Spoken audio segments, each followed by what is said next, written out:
At kumain na kami, habang nakain kami napain na lang ako napaluha, syempre kita ni Mary yun katabi ko siya, sa upuan at napasandal ako, sa balikat niya.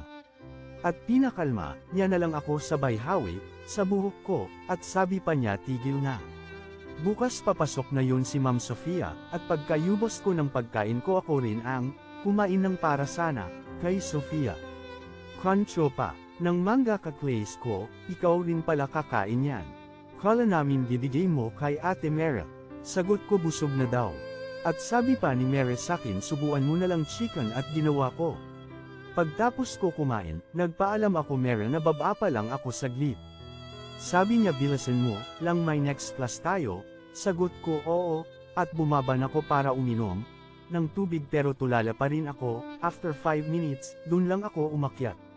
Sabi ni Mera, o RJ san ka nagpunta ang tagal mo, sagot ko dyan lang. Kinuha na niya yung papel ko at pentel, kasi siya ang natulong mag-notes sakin.